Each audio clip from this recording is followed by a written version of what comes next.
Hey Rockstars, I'm JB, expert salesperson and master presenter. I'm the doctor, psychologist, and behavioral expert. This is the Entrepreneur Mastery Lab podcast. We're high-performance coaches that help service-based professionals and entrepreneurs take their skills to the next level. 70% of entrepreneurs fail, which is why every week we have real talk with real entrepreneurs to help ensure you are not one of them. We're also the inventors of the Be Rich mindset, where we rise to mastery, inspire greatness, celebrate knowledge, and help others along the way. So join us in the lab. And now, on to the show. Welcome to the EML podcast, Rockstars. I'm JB. I'm the doctor. For those of you joining us for the first time, thank you for listening in. You're in for quite the ride. And if you've been listening in previously, we appreciate you. Thanks for joining us again. Yeah, thanks for coming back. We appreciate that. Means not sure why, but we share a vision, the doctor and I, that there should be a singular place where anybody in business, interested in business, or as a service-based professional can find all the resources, the tools, the insight, and the wisdom that they need to be successful. And we try to create a way to re-envision how business is done. And we do that through the Entrepreneur Mastery Lab group. It's a free private group on Facebook. You've got to find it to join it, but it's pretty easy to find. Just type in Entrepreneur Mastery Lab. You'll have a chance to talk and meet and get a ton of free content from some very, very sharp business people out there. And you get a real feel for who we are above and beyond what you get on the podcast. We made it the same name as the podcast just to make it easy for you. That is right. So if you're in the mood for free content, if you're in the mood to get better, if you're in the mood to make your life easier in business, come check it out. We host free content every single day, and we have live Q&As monthly to answer your questions and give you the keys to success. And if you're not in the mood, check it out anyways, because it will make you get in the mood. Today, we've got one of my favorite members from our Entrepreneur Mastery Lab joining us as a special guest, Mr. Daniel Wakefield of Top Tier Headshots. Daniel, welcome to the podcast. Great to be here, guys. Really excited about it. I'm really pumped to have you here, Daniel. We've been in touch quite a bit since you started your business. I feel like in a sense, we've got to experience the ride from almost day one, and it's been just incredible to watch what you're doing out there. Daniel's got this incredible background. For all our listeners, this guy has been down here in South Florida since 2015, but he's from all over. He was born in Canada, raised in Canada. He's been in Ohio, Mississippi, back to Canada again. I guess he likes Canada a lot. I can't blame him. He's married. He's got 3, almost 4 children at this point with a background in biology and education. He actually taught high school science for a lot of years. And for those of you who have listened to us previously, you know how important science is to our process and what we do. Now, Daniel, like his business name suggests, is a photographer today. And he does not just headshots, but wildlife photography, and has a really great background with some incredible photographs of wildlife that you can see on some of his Instagram handles and some of his other social media. Today, we're going to talk about his headshot business, though. We're going to talk about a business that he started right at the end of 2020. So he's a little over 6 months into his first year. And we're going to learn a little bit about what drove him to run into this business, what drove him to get started, and really what he enjoys about it, which, and correct me if I'm wrong here, Daniel, but it's really the genuine, authentic human expression that you get to capture when you're taking a great headshot. Is that right? Absolutely. I mean, there's all the photography, the technical photography stuff that goes into it that I really enjoy, but the working with each individual client and really working hard to coach them on how to give me genuine expression I love it. It's incredible. And it's something that I love to share with people. I would love to know what drove you to start this. I mean, teaching for years, and a background on the wildlife photography side, but where did the impetus come from to say, hey, I'm ready and I'm doing this and I'm going to focus on headshots? Yeah. Oh, that's a multifaceted answer to that question for sure. The impetus to step back from various teaching roles that I had been in, there was the feeling maybe a little bit burnt out from it, the feeling the need to step back. But there was also there's a financial aspect as well. Teaching does not provide a lot of financial remuneration. Say what? And Shocking to hear. Most people are aware of that. And I wanted to provide better for my family. So that was one reason, or several reasons for stepping back from that. But then the choice to move into headshots, I was thinking a lot about photography. I love photography. I'm very passionate about it, and was starting to wonder if it's something that I could make a career out of. I had a lot of questions about it, but I got connected with someone who's now my business mentor, who does the same thing. He does headshot photography full time, and he was sharing with me some of his successes as a headshot photographer and his overall business model. And it really inspired me to think that I could do the same thing. He's in Washington, D.C., but it inspired me to think that I could do the same thing here in South Florida, and that the potential to really make not just scrape by as a photographer, but really make a good living as a photographer and provide for my family while doing something that I'm so passionate about. Those were all things that drove me to headshots. And then, as you mentioned, I had already developed a real interest in genuine human expression. And that really started actually with my mom, in taking some, portraits of my parents. My mom cannot smile on command. She just can't. You tell her to smile and you get a fake smile that you can spot from a mile away. And I'm like, Mom, you have a wonderful smile. Why are you doing this? And so that kind of led me to exploring, how do I get my mom to give me a genuine smile when she's in front of the camera? And then that has led into me being part of a group online that is headed up by the best headshot photographer in the world, Peter Hurley, and his focus on expression coaching and how to get genuine expression from people. So when I started learning about all of that and getting involved in that, I knew that for that reason, for the financial reason, those were all reasons why I wanted to jump into headshot photography. So interesting to me. We start off with teaching doesn't earn you money, and yet here you are running your own business where you're teaching people how to really show their true authentic selves for a photo, and how to capture what you want to capture in a headshot. So maybe it's not teaching that doesn't pay. Maybe it's the type of teaching, the type of business that you're running. Exactly. Your mom and I are kindred spirits. I can't smile on command to save my life. Well, we got some good ones of you, Andre. I can say firsthand, he's impressive. He got Andre to smile more in an hour than I've gotten Andre to smile in a year and a half. So kudos to you, Daniel, and a little FU to you, Doc. He's a lot funnier than you are. Hey, this is not a competition. I don't want to lose. He's a pretty funny guy.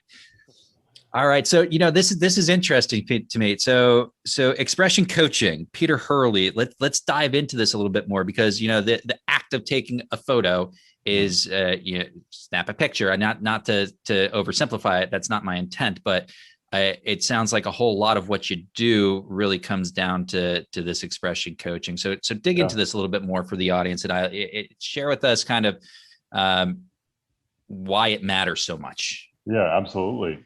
Well, everybody wants to have a great first impression. And I think we know that studies have shown how important first impressions are in business. And part of that is the way that we look. There's some studies that have shown that within the first 10 seconds of seeing someone, we're already deciding whether or not we want to do business with them. So if that first impression is your LinkedIn profile picture, or if it's, your headshot is in a proposal email that's sent out to a prospective client, they're looking at that picture and they're already deciding whether or not they want to do business with you. So, why would you just have a selfie on your LinkedIn profile picture? Why would you, skimp out on that when that could be, make or break the difference between, whether or not somebody's going to work with you. So I want people to have that amazing first impression.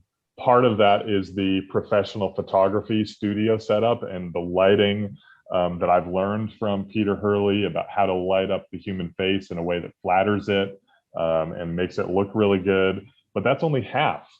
And you have some photographers that have maybe the professional setup, the camera, the lights and everything, but they don't have the expression coaching part of it. And I always tell my clients, this is not school picture day where you just sit down, I say smile, click, and we're done.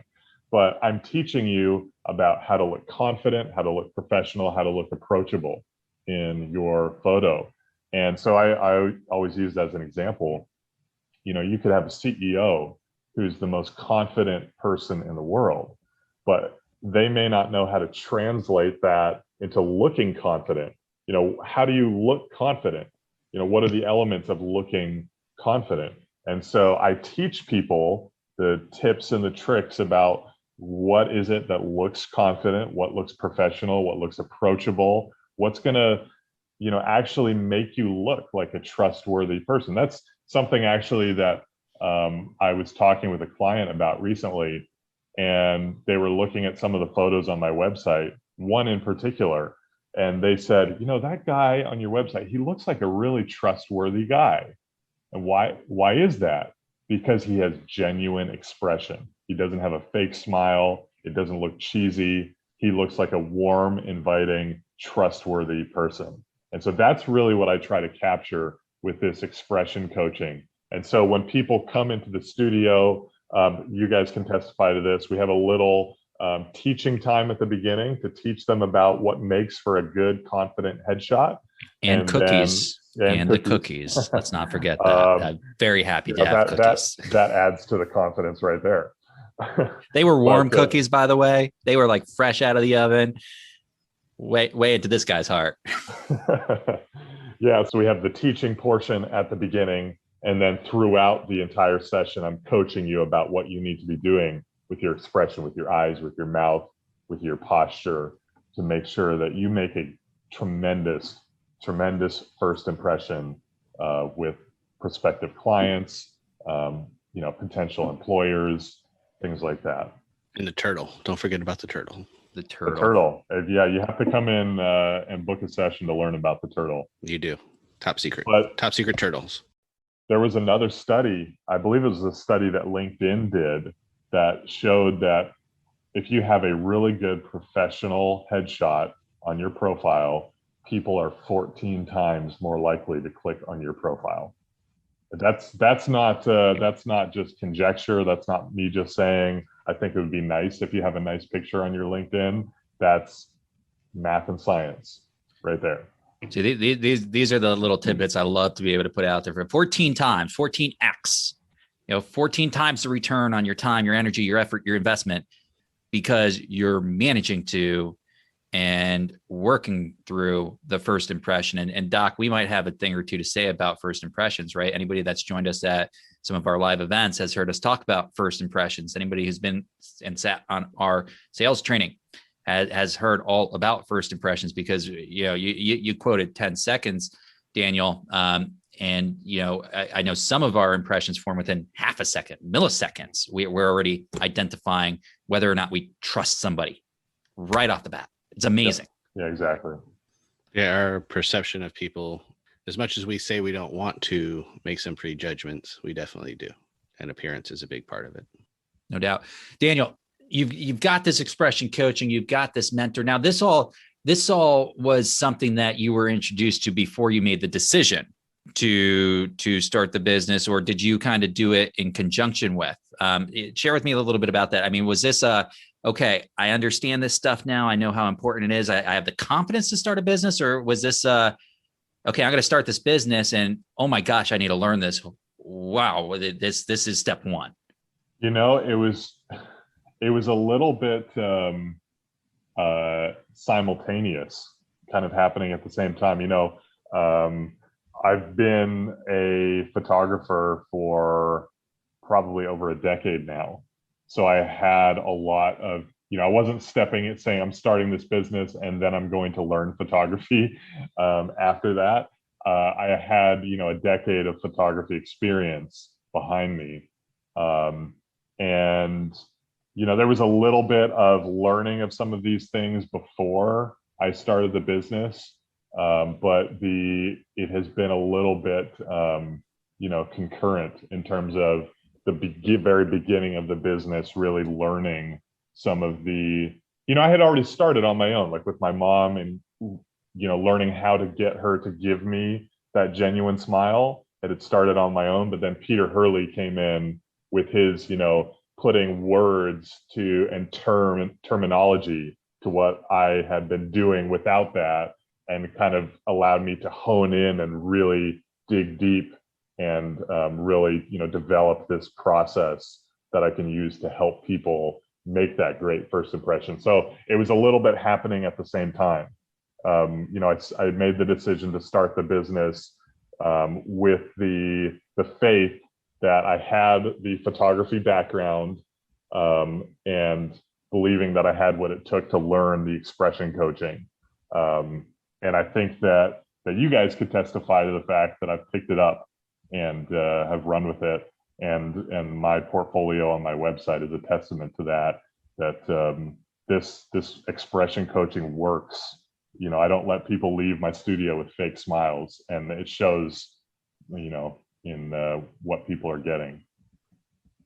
I'm almost more impressed that you got me to say, wow, I like one of my photos without me smiling, because I'm not sure I have ever taken a photo without me smiling. So to me, that was even more impressive on kind of the opposite end of the spectrum.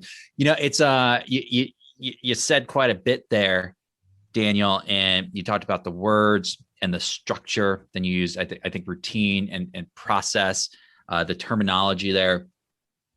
In your mind, starting up a business like this, if you didn't have that process built out, if you didn't have that unique kind of value proposition about what makes you the photographer of choice, how much more difficult do you think it would have been from where you started to where you are today without that? Yeah, that has really been key in me building my business. And before I met the guy who's my mentor, and I was just thinking about, photography, I didn't really have a plan. I was a little bit more general in my thoughts. I could do weddings, I could do engagements, I could do, family pictures, just kind of whatever people wanted. So I didn't really have a differentiator. And so, I was always kind of hesitant. Should I start this business? Should I not start this business? And so when I met my mentor, and we connected and we started talking about headshots, and it really piqued my interest. And then obviously the financial aspect of it really piqued my interest. And then, really narrowing in on this expression coaching. That has been the differentiator that I think has really enabled my business to get where it is today. And there's still progress to be made. I think my business can grow and do even better than it's doing today. But to think that I just started my business 6 months ago, and it's already well on the way to providing for my family is amazing. And I think that having that differentiator to say to people, listen, I'm not just a typical photographer. I'm not just going to put you against a white wall and take a picture of your face, but I have, not only the professional setup, but the expression coaching. This is what I'm going to do to help you make that good first impression in your business to your, potential clients. That's really been everything, to have that differentiator and to say, listen, this is what makes me different than just a typical photographer. yeah, that's been key for sure. Here's some of the passion also, right? So I'm sure you enjoy teaching to a certain extent. I mean, you get summers off. How could you not beat that? That's Yeah. the old joke Yeah. that everyone always says about teachers when they're underpaid, but you get summers Right. off. But hearing about the wildlife and seeing your photos and dealing with that, you could see that the passion's always been there, that's something that inspires some creativity from you in a different way than maybe teaching did. Yeah. And just giving the pleasure back to you. And that kind of shines through in what you're talking about too, in even doing the headshots. So as we know, we can do our work so much better if we're enjoying what we're doing. Exactly. Yeah. One of the things that I love in this job is when I have people come to me who say, Dan, I'm not photogenic. Can you help me out? Or can you work miracles or something like that? And for me to be able to get them in the studio and get them in front of the lights and to do the expression coaching, and then for them to look at the result and say, this is the first time in my life I've liked a photo of myself. I feel like it's not just a job at that point. It's almost like changing people's perceptions of themselves.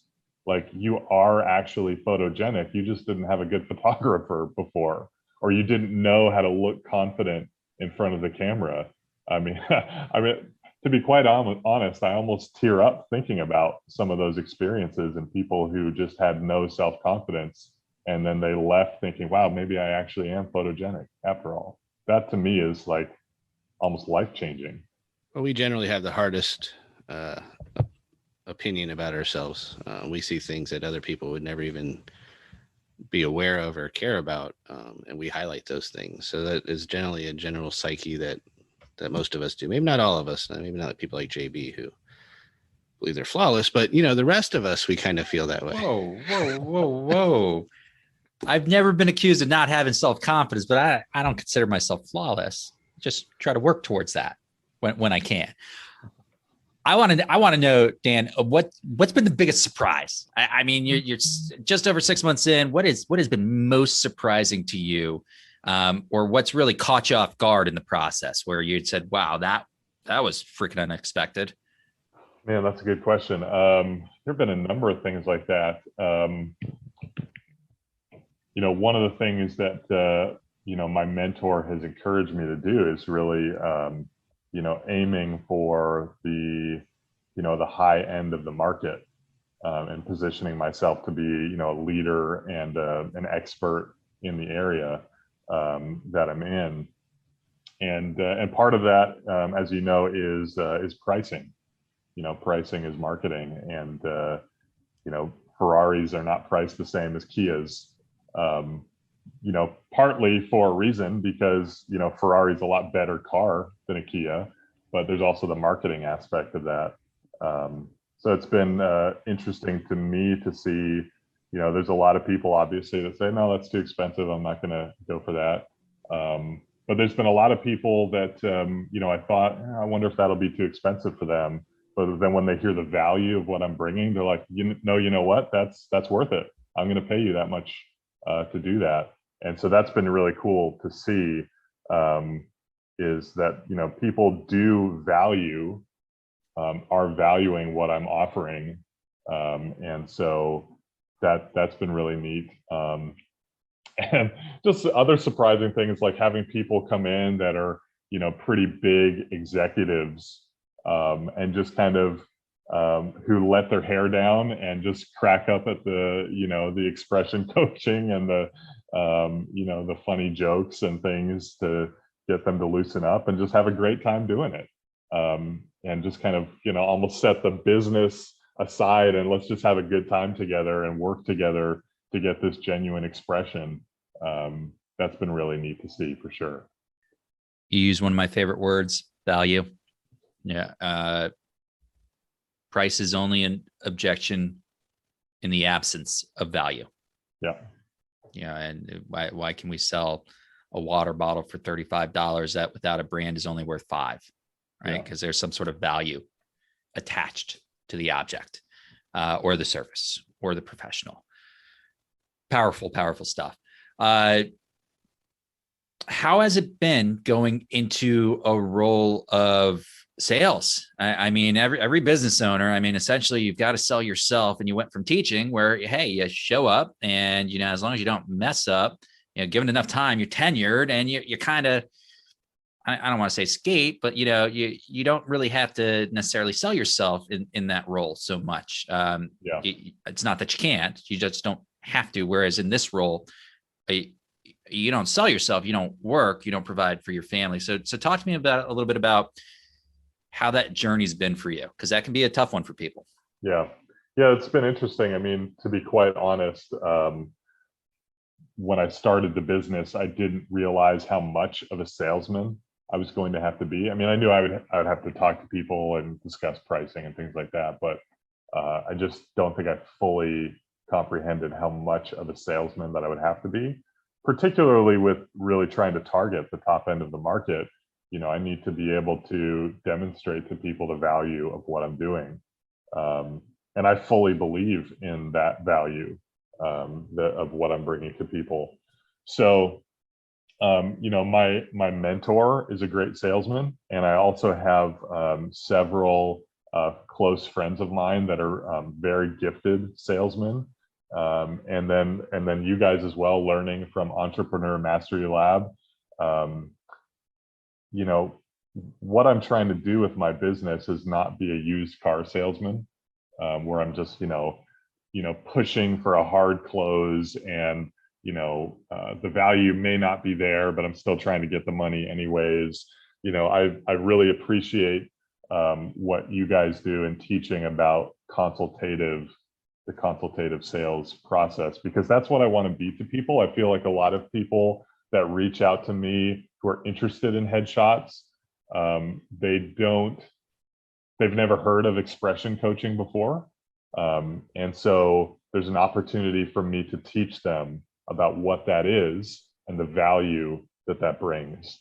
And so that's really, what I've been learning to do as a salesman, is educating people, and then finding out about, if we have salesmen listening to this, finding out about, what their pain is, what's prompting them to even look for a new headshot in the first place, and then how can I help you be a solution to that pain? How can we fix that? How can I help you? One of the things I talk to people about is, I'm not just a photographer who's going to take a picture of your face, but I want to know when you come in about what you're trying to communicate with your branding in your business, and then how can we match your headshot to whatever your branding communication is.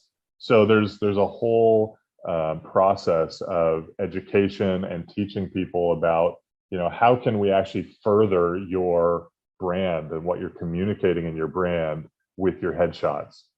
So that's really, I mean, again, as a former teacher, really bringing the teaching and the education to people about, here's what I offer, here's what makes it different, here's how it's going to help you, here's how it's going to help promote your business, has really been a key aspect of me doing sales, is teaching people. It reminds me, Daniel, and thank you. Normally we have to give ourselves a cheap plug, but you gave us the plug there instead. So we appreciate that. And we're glad you get a lot of good out of what we talk about. Reminds me of the story of the woodsman. I don't know if you've heard this story before, but there's a woodsman out in the woods and he's chopping down trees, and then another guy walks up. And the guy looks like he's been chopping for a while. He's sweating. It's hot out.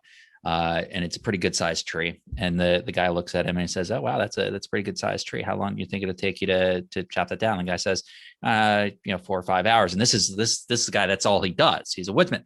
And so the guy says, "Well, I bet I can chop down a tree of the same size, twice as quick." Woodsman goes, "No way. There's no way you can't." So he's like, "All right, let's do it." So they both start chopping. About an hour in, the woodsman's way further ahead than this other guy. Other guy stops to take a break. Woodsman looks over. He's still chopping. He's like, "You gotta be kidding me." Other guy stops to take a break. What's he do? He sharpens his axe. After a few minutes, axe is nice and sharp. Goes back to the tree. An hour later, Woodsman has made some progress, but not nearly as much as he did at first. Whereas the other guy all of a sudden is starting to catch up. What's he do? Takes another break, sharpens the axe again.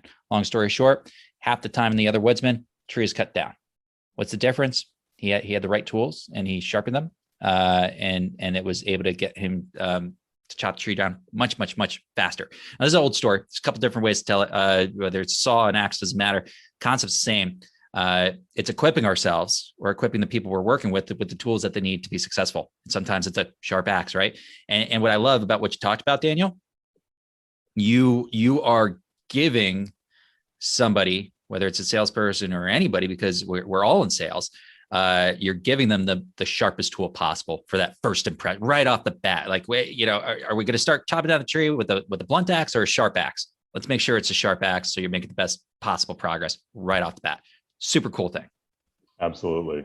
And it's, on the flip side, you can actually harm your first impression by, just having a cell phone selfie on your LinkedIn profile. Or, I see companies that, they go on their website and look at their, staff pictures on their website, and they're all over the map. You've got maybe some that are okay headshots, but then they're mixed in with others that aren't good. Some are selfies, they have different backgrounds.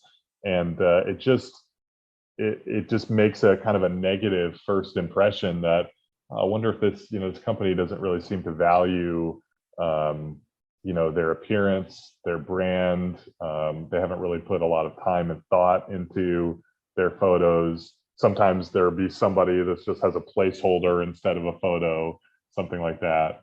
And so you can actually be doing harm to your business, not just neutral, but negatively influencing somebody with that first impression. No doubt about it. We want to assist all our listeners on the best way to make that first impression, and all those businesses out there listening on how to not do that. And we hear that you have an offer for our listeners, Daniel, that might be able to assist that along the way. Absolutely. So if you're listening to this podcast, you can, if you reach out to me to do headshots, you mention that you heard this on JB and the Doctor, you will receive $50 off the session fee to do an individual headshot session with me. So that's nice. A great way to save a little bit of money, but still come in and see the value of what we're talking about, of getting that great first impression for you. We just took another barrier out of the way is what I heard. That's amazing. Yeah. It's an awesome offer, Dan. Man, this has been great. I loved hearing about your experience. I loved hearing about building out the process. Obviously a super strong foundation and excellent at what you do right off the bat. I think that's kind of table stakes. You better be really good at what you do if you're going to be in business. There's no doubt about it. But to hear a little bit about your journey, to kind of experience through your story in your eyes, what was a surprise, what kind of you learned, and where you are today versus where you started, it's just incredible. We couldn't be happier for you, man. Truly. We love seeing and hearing these types of stories. So kudos to you for making it happen for your family. And thank you so much for joining us today. You've been awesome. Absolutely. It's been such a pleasure to be on with you guys. And I really love what you're doing. And I hope you continue to go and it prospers, because I think it's helping a lot of people. Thanks. Appreciate you having you, Daniel. I look forward to seeing you soon. What a great journey to hear Dan go through, and it's interesting, Doc, because 6+ months into the business and starting to see a lot of traction and success, but his journey definitely did not start 6 months ago. I mean, this is something that he's been building out for a number of years. When you really listen to where his foundation comes from and what started to prompt it to think about this, it was not an overnight step into entrepreneurship. No, and that's what we find out most of the time with most people we speak to, that there is a long process ahead of it. I mean, even if you think of a superstar athlete, we see them on the stage when they become pros, but we don't think about the 20+ years of growing up that they put in the work to do to get there. And it's just like Daniel. He honed his craft over many years, and then when the time was right, he struck, just like those Snakesy photos. And that is not to say that you cannot go out and become an entrepreneur or a business owner tomorrow. It's simply to say that you have a foundation and an experience where if you are going to go into business, that is what you should be drawing from. So for example, if my experience is all in finance, I probably shouldn't just try to open up a restaurant tomorrow. It's not necessarily where my foundation and strength is. I want to make sure that whatever I'm going into business with, it's something that I have a really strong chance of success. And a lot of times that means leaning on your expertise. And as we said, try to have a little passion behind it, because that's what's going to be one of your biggest drivers. Yeah. And you heard that from Daniel. He really believes in what he does. He really believes in the value of what he offers. And to me, biggest takeaway, hands down, 100% value. I said it earlier, there is no objection to price when there is a value that's understood and accepted. The objection to price always comes when the value has not been developed. And he made us look good, which is a pretty easy task because we're super incredibly handsome photos. But no. And I'm the one that says I'm flawless. Okay. That is called sarcasm. But sometimes we have to explain it to JB. It's all right. But it's all right. And he did a great job with that. And, the turtle technique was fun. And I still joke about it with him. So if you want to learn all about that, take advantage of that $50 off booking, mentioning JB and the doctor, and you can learn all about the turtle and get super success right from the start. Yeah. And if you haven't had a chance yet to join the Entrepreneur Mastery Lab free private Facebook community, go look for it. Like Daniel said, a whole lot of what we cover is how to set yourself up for success around productivity, presentation, positioning, and consultative sales. It's what we really believe in, educating and helping people and turning them into buyers. So if you, along with us, believe in the Be Rich mindset and share our vision that business can really be redefined and we can revolutionize how everybody's doing it out there, come check us out in the lab. And if you want to follow us on all our other social media platforms, it's at JB and the Doctor on Instagram, Twitter, Facebook, Pinterest. I think we call them all. LinkedIn, yes. And everywhere. We are there. And you can always find out more information about working with us at jbandthedoctor.com. That's right. All right, Doc. It's time for me to zip out of here. We'll sell you later, folks. Peace out, yo.